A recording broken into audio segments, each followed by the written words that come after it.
So abdomen is an abdominal cavity actually, and it is also called the magic box. It is called magic box because in a very small space, all the organs, they are situated in such a way that no organ is hindering its function of its neighboring organ, and all are doing well. And how they are adjusted, that we have to explore in the dissection part of the abdomen. So abdomen can be viewed in the three-dimensional picture. If we see the abdomen in the front view, that is called the, make a figure of 8 with a lower narrow part and upper broad part. So what we have made, front or the anterior view of the abdomen. This is the lower end of the abdomen, and here start the next part, the lower limb.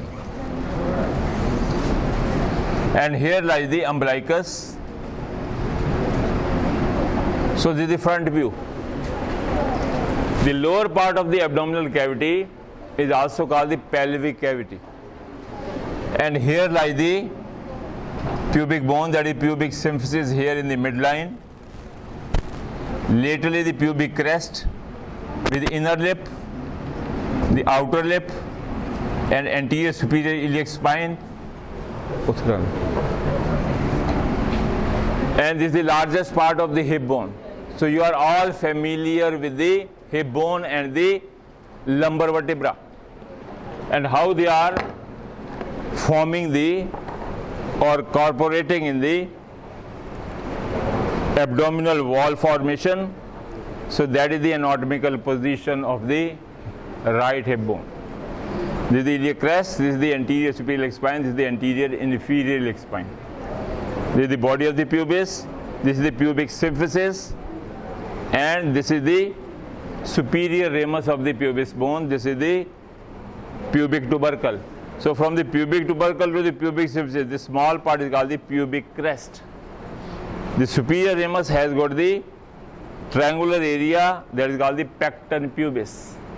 Internally there is a line which is called the pectineal line, which is the anterior part of the arcuate line. And anteriorly there is a crest which is called the obturator crest. So between the obturator line or the crest and the pectineal crest or the pectineal line is the pecten pubis part. There is the elevation of the bone laterally. This is the meeting place of lateral ilium and medial pubic bone. So it is called the iliopubic eminence. And below, this is the inferior ramus of the pubic bone. It meets with the ramus of ischium, and they complete an foramen which is called the obturator foramen. So this is the front view of the pubic bone, or what is called the part of the hip bone. So this is how it is present here in the iliac part, and this is the sacroiliac joint here, greater sciatic foramen, ischial spine, and the lesser sciatic foramen. This is the pubic symphysis, this is the inferior ramus, this is the pubic tubercle, this is the obturator line, this is the pectineal line medially, and this is the obturator foramen, and this is the ischial tuberosity. So you are all sitting on the ischial tuberosity, the part most dependent. Laterally is the acetabulum. So this is how the front view of the. So as a rule, whenever we have to do a new part of the abdomen or any part of the human body, we should be familiar with the arrangement of the bones I have said. So this is the arrangement of the hip bone internally inside our lower part of the abdomen. We have done the thorax, we know the upper part. So this line represents the diaphragm, which separates the thorax from the abdomen. This is the xiphoid process, and above is the sternum with the articular facet laterally for the articulation of the ribs. So this joint is called the sternoxiphoid joint, and here is the last articular facet for the costal cartilage of seventh rib. So seventh rib costal cartilage articulate with the lower end of the body of the sternum. Now there is no any bone left for the eighth rib or the costal cartilage, because xiphoid process is made up of cartilage. It is not a bone. So the eighth costal cartilage will come. It cannot reach because sternum is finished. So it will fuse with the seventh costal cartilage. Subsequently, the ninth will come and it fuse with the eighth, and so on. The 10th will come and articulate with the 9th. So here 7th, 8th and 9th, so they are not bones, they are cartilage, and cartilage, they are soft to touch, they are compressible also, and they are shock absorber, because these costal cartilage, they are touching the delicate organs of the abdomen. So no bone is given here. Only the soft 7th, 8th and 9th and 10th fused cartilages are forming here an angle which is called the subcostal angle, formed by the two sides of the costal cartilages. So this is, you should know what are the bones and the structures around the upper abdomen. So here are the ribs. So ribs, they are obliquely placed. They are not horizontal. They are oblique in position. And here comes the 11th also. Only the tip comes here because it is a floating rib. So here in the midline, when we feel it, so the 11th rib tip is coming anteriorly here, just in line with the anterior iliac spine, which we can also touch it, because anterior sphenic spine is near to the skin. So it is subcutaneous in position.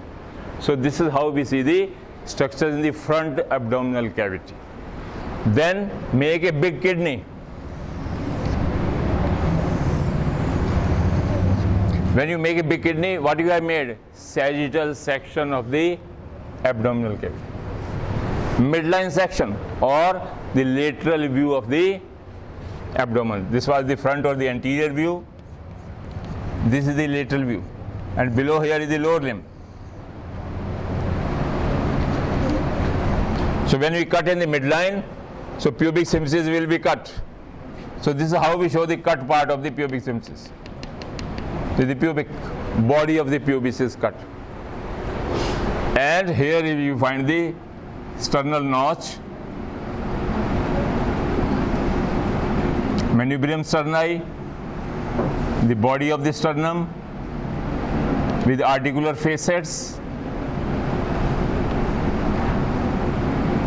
and below is the xiphoid process. So this is the front view of the sagittal section of the sternum, xiphoid process and the pubic symphysis. Then we can view the abdomen from the back side. The posterior view,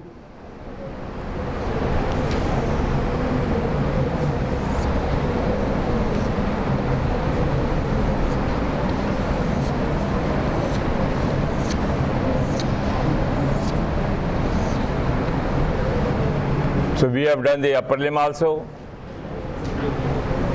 We have done the thorax also. So below is the lower limb start. This is the abdomen, the thorax, the upper limb.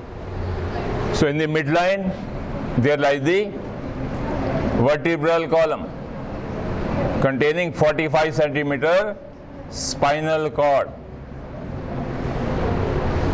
So the last thoracic vertebra is the T12 with the long spine, transfer process with the articular facet for the rib. And here is the last floating rib is there, that is the 12th.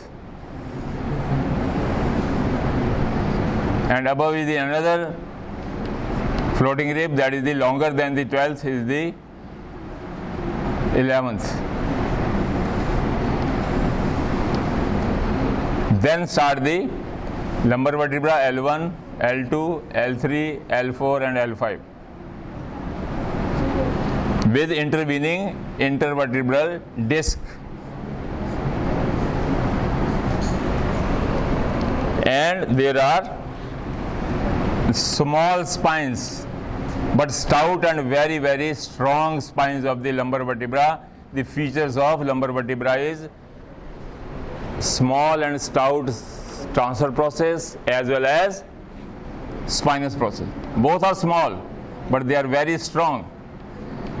And another thing about the lumbar vertebra is their body is very thick.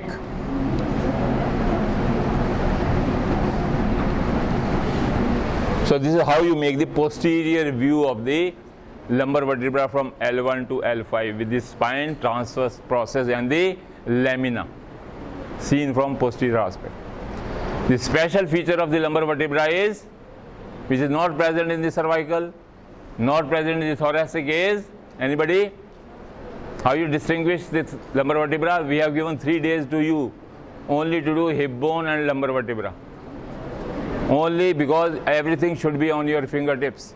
What is pubic symphysis? What is pubic crest? What is pubic tubercle? What is iliopubic eminence? What is anterior and the superior and the inferior iliac spine? Then only you can proceed with the most complex part of the abdomen. If you don't know these bony landmarks, then you can't understand. So these should be on your fingertips. That's why we have given the full 3 days only for 2 bones. So the last lumbar vertebra is resting on the fused one piece of the 5 fused sacral vertebrae.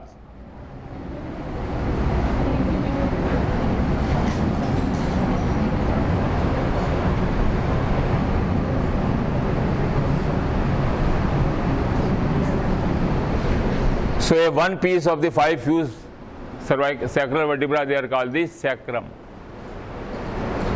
So last lumbar vertebra L5 is resting on the superior surface of the first piece of the sacrum, that is the S1.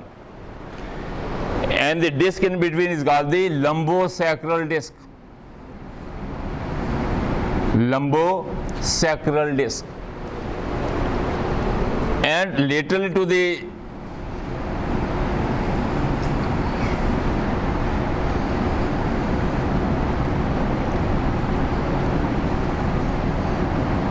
sacrum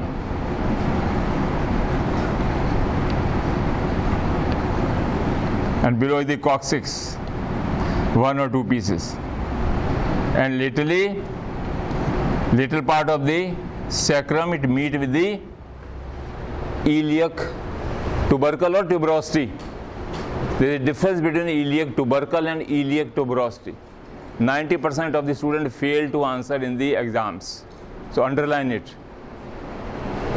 The part of the ilium or the hip bone which articulates with the sacrum is called the iliac tuberosity, while iliac tubercle is lying on the small tuber-like or potato-like on the outer lip of the iliac crest, just near the anterior superior spine. So this is the pubic tubercle, this is the large is the pubic tuberosity. It has got 2 parts, rough part and smooth part. The smooth part resembles our ear. That's why it is called the auricular surface. The rough part is for the ligament attachment of the sacroiliac joint. So that should be know what is the auricular area and what is the rough area. So that is a strong sacroiliac joint. Then the tip of the transverse process of the L5 vertebra is fixed with the inner lip of the iliac crest bilaterally by a ligament. So this ligament is called the iliolumbar ligament. Iliolumbar ligament. So it fixes the L5 vertebra, which is the largest and the strongest of all lumbar vertebra, because whole of the weight of the body is falling on the L5. So the body is also very large and strong. Same is the transfer process and the spine. If there are all 5 vertebrae, L5 lumbar vertebra are present in the hip, you can easily distinguish and pick up the L5, because it has got the largest body. As we are going downward, the bodies of the vertebra, their size is increasing. You have recently done the cervical vertebra. See the body of the cervical vertebra, C3, C4, and see the lumbar vertebra. You will be surprised. As we are coming down, the bodies of the vertebral size is increasing because they are all becoming weight bearing. That is the answer whenever anybody asks you. Why they are increasing from above downward. And last L5 has to be strong because all upper vertebra, they are dependent on L5. If there would have been no iliolumbar ligament, the L5 may slip on the sacrum and whole of the vertebral column will be disturbed. As in the childhood, you might have played the game that is called Pithu. In the Pithu, which stone you have to place first of all, lower one, largest or smallest? Same is the answer is here. L5 vertebra is largest. All other upper vertebra, they are the other parts of the Pithu. There are 7 or 8? 7. 7 pieces you have written. So that is the answer. Why the L5 vertebra is strong, and it is more stronger by attachment of the iliolumbar ligament to the hip bone or indirectly to the ilium via the iliolumbar ligament. Is it clear? The importance of iliolumbar ligament. So that is the posterior view of the what is called posterior abdominal wall. So when we put our finger in the midline, what we feel above the sacrum? We feel the spines of tip of the all lumbar vertebra. Then go upward and paralateral, you feel the ribs also here. Come down. A point will come when there is no rib below this. It means what you are touching? 12th rib. Ascend medially. Now you can touch the spine of T12. Everybody do this thing, because this is a very important landmark. In the exam, there is a practical exam, there is a surface marking is there, and there are 5 marks of the surface marking. You can easily score easy 5, that is the T12. Just go above it. Now what you are touching? T11, 10, go up. So counting of the spine can be done just by the 12th, the last rib. So bilaterally you feel your own body and you feel the 12th rib. Why I am saying? Because there may be absence of the 12th rib in some people unilaterally or bilaterally. Unilaterally or bilaterally there may be absent. Check your own 12th rib. That is by manual. So it is a very important surgical point. The absence of the 12th rib is very, very important for a surgeon who are operating on the kidney. So whenever we remove the kidney and when we operate on the kidney, we approach the back side. We are not going from the front, because kidney is lying on the near the posterior abdominal wall. And during the operation, in order to widen the area of the kidney operated area, we sacrifice the 12th rib. We remove the 12th rib. So when you remove, because the kidney lies over here in front. So when we remove the 12th rib, the area for the operation becomes easier for a surgeon. But if the surgeon doesn't know that person is having absence of the 12th rib, so by mistake he may remove the 11th rib considering that this is the 12th, and here the catastrophe happens. Patient dies on the operation table. This is the negligence of the anesthetist. It is the negligence of the surgeon who is operating upon the patient. He has not checked before the operation the importance of absence or the presence of 12th rib.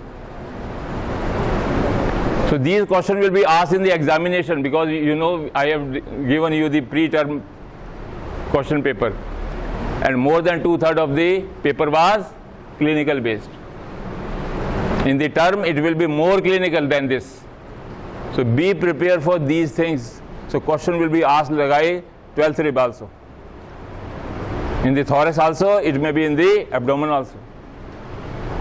So these are not given in your book, red book. So what we are teaching is only given here. Only teaching in the lecture theatre or in my YouTube. You can check them. So when surgeon removes the 11th rib, why the patient dies? So question may be asked, give the reason why, number 1, 2, 3, 4, why the patient dies on the operation table after removal of 11th rib. This will be the mode of the question. Then you have to explain each and everything. So in the thorax, you might have encountered that the lower limit of the parietal pleura. Anybody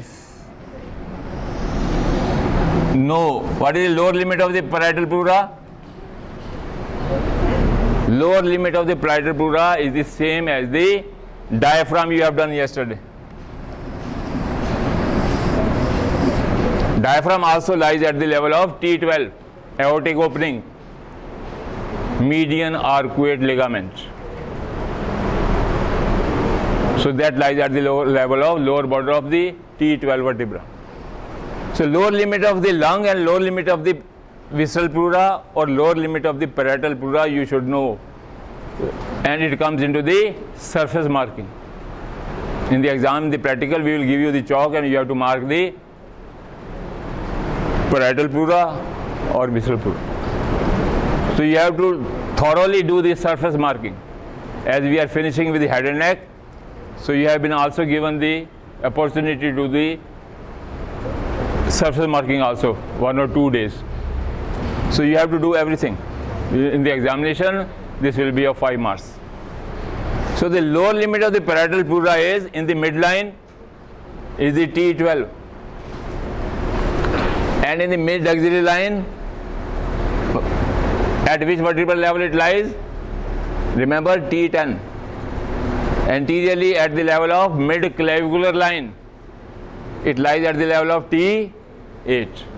So remember the formula 8, 10 and 12, a horizontal line. What is this? Lower limit of the parietal pleura or level of domes of the diaphragm. So right and left domes of the diaphragm, they are like the two umbrellas. So diaphragm is like the two umbrellas, right dome and the left dome. Right is higher because of the liver, left is lower dome. Dome means umbrella, convexity upward. And the stalk of the umbrella is the right and left crus of the diaphragm. Right crus is longer because it is attached to the L1, L2, L3 bodies. Remember if you know the yesterday lecture. And left crus is smaller. It is only attached to L1 and L2. So one umbrella is having the long stick, right side, and other umbrella on left side is having small stick. So that is called the crus. Crus means bundle. We have done the crus cerebri in the brain. So that is the crus. So remember 8, 10 and 12. They are odd number or even number? We have to remember. Then inside here lies the lungs. What is the lower level of the lung tissue? Same, -2. Midclavicular T6, mid-axillary T8, posterior T10. That you have to remember. The lower limit of the lung or the visceral pleura or lower limit of parietal pleura. So there is difference of bodies of two thoracic vertebra. And what is this space called? Costodiaphragmatic recess, if you know. This recess is the must for the inspiration. So when we do the forced inspiration, when we are running, your lower limit of the lung is touching the T12. So that more and more oxygen should come and lung expand too much. So 2 vertebral space has already been provided. So what happens? The surgeon will remove the 11th rib and will cut the skin, superfascia, deep fascia, and he is searching the kidney. But at the same time, the anesthetist who is sitting on the head end of the patient, he declared that patient is no more, is gone, die, death is there. Why? Because after removing the 11th rib, we are cutting the deep fascia, we are approaching what we have opened, pleural cavity. Because below the 12th rib there is no pleural cavity. Between 11th and 12th there is a pleural cavity. Right in the operation table, the atmospheric pressure, what your physics says, 760 mm of mercury or water, it will rush into your pleural cavity and lung will collapse and patient will die, gone. So this is how to explain whenever a question asked, importance of 12th rib absence. 3 pages you have to write down with the diagram. Then you got the marks. So that is the importance. Is it clear to everybody? So that is called surgical negligence. The surgeon can be sued in the court if the relative is close to, like me or you, a doctor who knows the anatomy of the, how a healthy person dies on the operation table going for the operation of the stone or something very minor thing on the kidney. So that is the era which is coming in the next years. You have to face these things. This is the reason why a night before the morning operation, the anesthetist always says, he doesn't check like this, he doesn't know the anatomy. As you have done today, you have checked your own 12th rib. But when you do the anatomy or the MD of the anesthesia, you might have forgot this lecture. But nowadays YouTube is persistent. You may check. So this is the reason anesthetist before the operation ask the patient a night before or evening before to get the X-ray of the chest done. When he will come in the evening for the round to check the patient, pre-anesthetic checkup for the morning operation, he will see the X-ray. The first sight he will go, what he will see? 12th ribs. Then he will see for the hilar shadows and other pathologies of the lung if it is okay or no. So first he will see the 12th rib. So this is the duty of anesthetist, not a surgeon. Surgeon is in the operation theatre wearing gloves and mask, everything. He is ready for the operation. Scalpel is in his hand. This is the duty of anesthetist. So court will sue the anesthetist who has neglected the checking of the 12th rib. He has not done the X-ray before. So that is the importance. So this is the posterior view of the abdominal wall. So whenever we do the sagittal section, posteriorly what you find? Spines also. This is the sacrum, fused 5 vertebra, 1 or 2 coccyx vertebra which comes here. This is the L5, L4, L3, L2, L1 with the small spines. I have not made the lumbar vertebra straight. If anybody will make the straight lumbar vertebra, he will get 0 marks. The straight lumbar vertebra is called bamboo spine. Bamboo-like, straight. We have done in the cervical region also when we are doing the head and neck. Cervical spine is also having convex anteriorly and convex posteriorly from C1 to C7. And below, this is the normal curvature of the thoracic vertebra. What is the name given in the head and neck region to the cervical curvature? Is called cervical lordotic angle. It's called cervical lordosis is the name given to the anterior convexity. If you take the X-ray of the neck of the patient, the spine is never straight, both in the lumbar as well as in the cervical region. It's called the cervical lordosis. In the lumbar region, it's called the lumbar lordosis.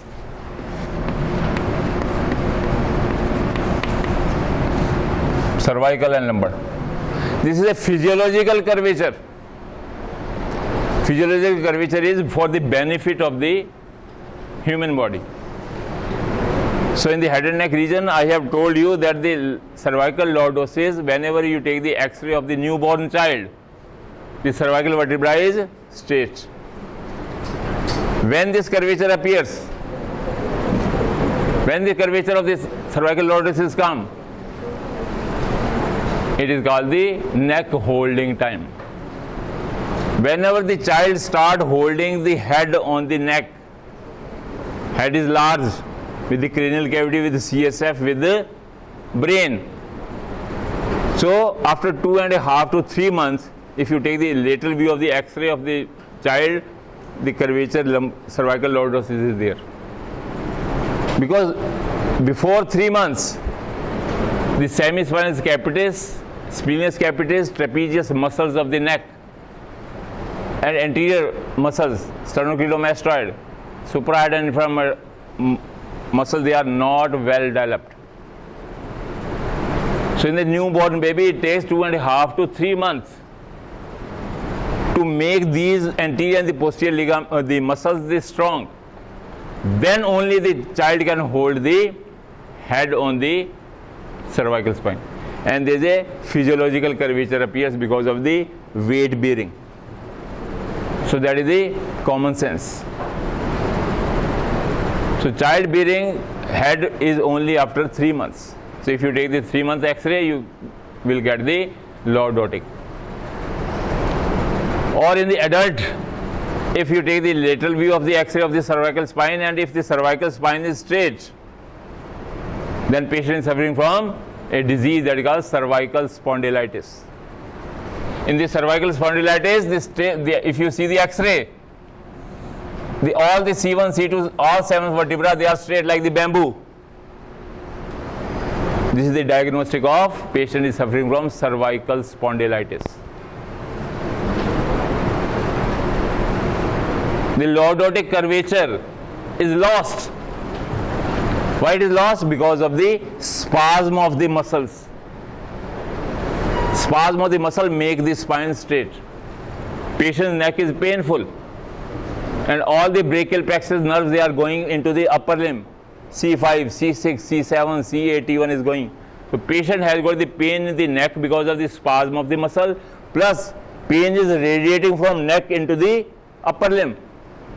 Any movement of the upper limb will give the pain in the neck as well as the upper limb. So that is the presenting symptoms of the cervical spondylitis cases. Same happens in the lumbar spondylitis. Lumbar spondylitis is also concerned with the straightening of the muscle spasm. Because of the prolapse of the most common cause is the degeneration of the disc due to the 40 plus age. So if a patient after coming after 40 plus of the age with the cervical spondylitis or lumbar spondylitis, so they are called age related changes. So because the intervertebral disc is made up of cartilage, and it is weight bearing and shock absorber. But after the 40 age, what happens? This intervertebral disc is damaged or becomes very, very thin, and bodies of the two adjacent vertebrae, they are touching each other. And intervertebral foramen lies very near to this, so this will cause the compression of the spinal nerves, and that is the radiating pain will go. So question may be asked in the clinical examination, in the exam, that why the pain is radiating to the eye from the neck. Then you have to explain what is the cervical lordotic. Same is in the children. When a newborn baby is seen, the lumbar spine is straight. When a child is having the curvature, that is called the lumbar lordosis, That is also same answer as we have done in the cervical. When the head bearing on the neck after 3 months, the curvature will be there. And in the lumbar region, when the curvature will come? When the child starts standing with the support on the earth. When the child will stand on this floor with support or with the chair or something in front of it. When a child, he or she start standing, anybody? At which month? Who is fond of playing with the small kids? This side is more, this is less, I think. You must be knowing at which age the child starts standing. At which month? Roughly 9 months. If you are fond of kids, you must be knowing. So a child starts standing on the foot. Whole of the weight of the child is falling on the sacrum, lumbar vertebra, so it automatically undergo curvature. Common sense. So if you take the lateral view of the X-ray of the child after the 9 months, you will get this picture. Before, it is like this. So this is called the lumbar lordosis after 9 months. So this is how we do the three-dimensional picture in our mind. What is the anterior, lateral and posterior view of the magic box, that is called the abdomen or the abdominal cavity. Now we will go into the detail of the construction of this abdominal cavity. That is the anterior abdominal wall, lateral abdominal wall and posterior abdominal wall. As we have done in the thorax, thoracic cage, to protect the two moving organs, three moving organs, 2 lungs and 1 heart. So they are all time moving when a person is alive. So we have given a bony jacket to these delicate organs. Anteriorly sternum, laterally ribs and posteriorly 12 thoracic vertebrae. So a bony jacket has been given to the thoracic organs, but we have not given a bony jacket to the abdominal organs. Why? Because abdominal organs, they are soft and they are expansile also. So any bone adjacent to them will press them and it will hinder their functions. That's why we have not given the bony jacket like thorax into the abdomen. It is only confined to the posterior abdominal wall or only in the midline by lumbar vertebra. So below the 12th rib there is a soft thing here till you touch the iliac crest. So in between it is all soft. Laterally below the 11th rib and iliac crest again soft. Anteriorly whole of the abdomen is soft. No bony hindrance is there. Why? Because abdomen is a distensible. During pregnancy of the female, the abdomen comes here. Urinary bladder also enlarge in size whenever it is full. Stomach, when we take the food, it also expands. So no bone is given for the hindrance. So that is the reason why it is so. Same is the case of the deep fascia. Deep fascia is absent. Why? Because abdominal organs, they are expansile organs. That is the answer. As we have done, why the deep fascia is absent on the face? 2 reasons where the deep fascia is absent. One is face, other is the abdomen. What was the reason of the face? Facial muscles of the expression. And abdominal, what is the reason? Because there is a soft organ for the expansion. So that's all for today. The rest we'll do the next time.